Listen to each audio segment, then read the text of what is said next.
Hello and welcome once more to another Learned Sanskrit video, and in this time we are going to do something a little unusual here. We are not talking about new words in this video, or new adverbs or new anything.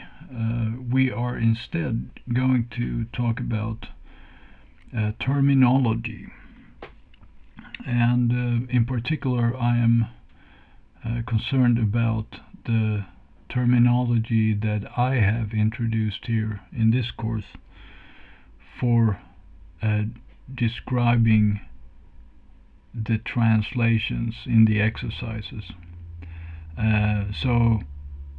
So the point here in this video is about how do we indicate in the English sentence what translation the teacher wants, or I want here. So what is the student's sort of what is the teacher asking the student to do in terms of producing the Sanskrit version. So therefore we're going to here talk about the exercises we did in lesson 14. This is from the A2 sheet in the lesson 14. It's in the first exercise video there, and so I'm going to just talk about here, illustrate what I'm talking about. And I'm just going to have a smaller. Okay, so here then what I'm talking about specifically is these numbers here.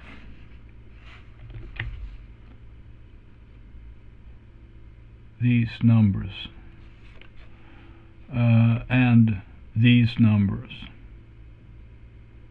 So the indicators that indicate what the teacher wants the student to do, how he is going to solve it. And what I'm now saying here is that I have made the decision to transform one of the types so I'm saying that this number 1 here will now be using big letters instead, A, B, C, instead of 1, 2, 3. And the reason for this is that I want the student to more quickly and simply see what the task is. And the reason I'm doing this is simply that in this case here, in number 2, in the sentence number 2 here, we are not dealing with the same thing as in sentence 3. For in sentence 3, the task is to provide a synonym.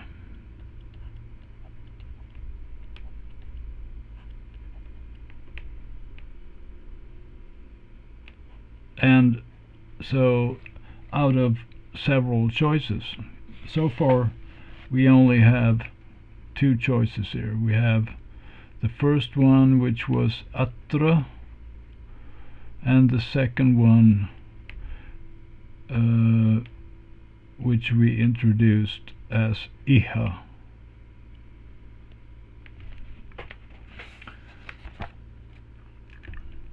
So here I'm asking the student in number 3 here, I'm asking the student to produce iha as an answer, whatever the other words are. That's the task. But here in sentence number 2, I'm not talking about any synonyms, but because the whole idea here with this word is that we are excluding the verb are. So the parentheses here are indicating that we will not have any verb there. So this number 1 there has another function, and that function is it's a syntax thing. So what we're saying is that which syntax will the other words have, those that are going to be translated. And so instead of syntax 1 and 2, we're now talking about syntax A and B.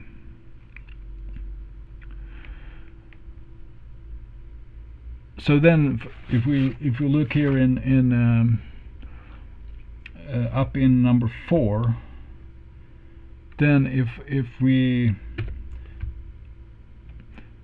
I would to change this, then we would, instead of number 2 there, we would put a big B as an indicator up here. Maybe we can even make it a little thinner, easier to see. I'll put a B here like that, as an exponent or exponent or whatever. It's like a mathematical, it's a superscript there.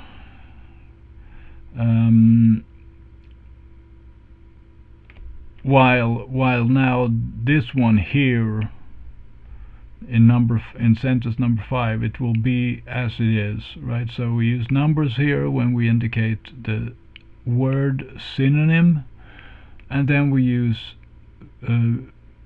big letters, capital letters, when we're talking about a syntax variant. And I think this is also good in a third situation, and that is that when we want to have the capability of both providing a variant for the synonym and for the syntax. So for instance, let's do number 7 here. Let's do number 7 here, just for the fun of it. So I'm having, okay, just to illustrate what I mean. So one scenario is then that let's take this example here. Krishna and Arjuna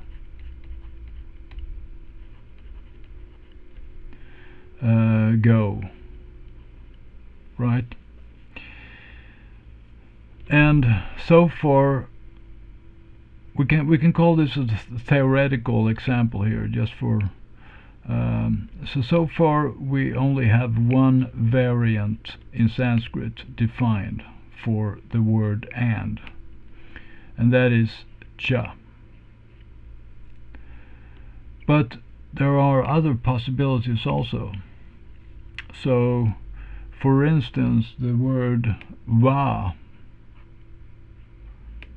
which also means or, in some situations it can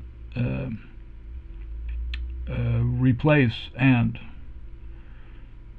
So if I, as a teacher, were to indicate now that you wanted to, you should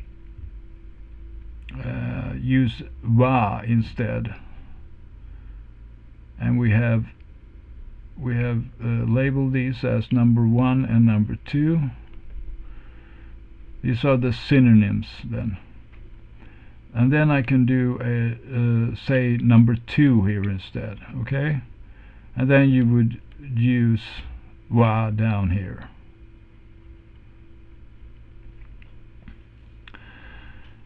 But then the question is, how should you use wa? Should you use just one wa at the very end, or should you use 2 was, like and? Sometimes you do that with and also, that you have one per word, like you have Krishna cha, Arjuna cha, and then gachati, right? And to indicate that, then I can say that I want the B syntax, which is the supplying 2 vas. So then I can say Krishna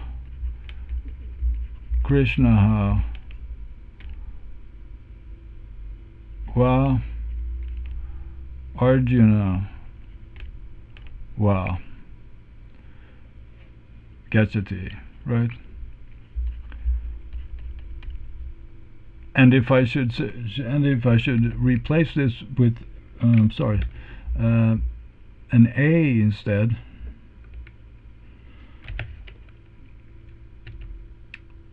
then I would just skip the last or the first va down there, just as you do with cha. We only have one at the very end when we have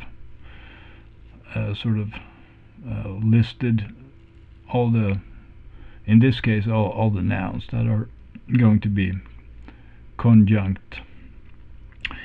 All right, so that's, I think this is a very promising terminology, so that we can accomplish that I can sort of direct the situation better for you as a student, and this way also we sort of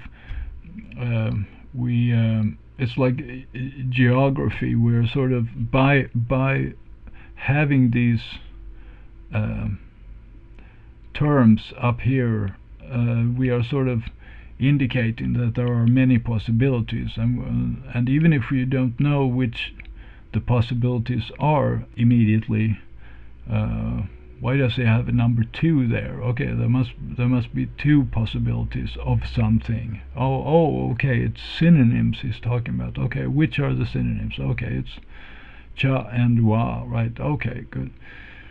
So like that, so we can so we keep it fresh also, so that we don't forget that either that we can supply more than one wa, or more than one cha, or more than one whatever other particle or indeclinable you're talking about. So I think this is a flexible system, and it's reasonably clean also. It's not very space consuming either, so I think this works, so from lesson 15, the exercises in lesson 15, and also in the lesson parts for the vocabulary and for the other grammar in this lesson, I will use this system. Okay, I think that's all for now, and I hope you're having a great day, and I'll see you in the next video. Bye bye.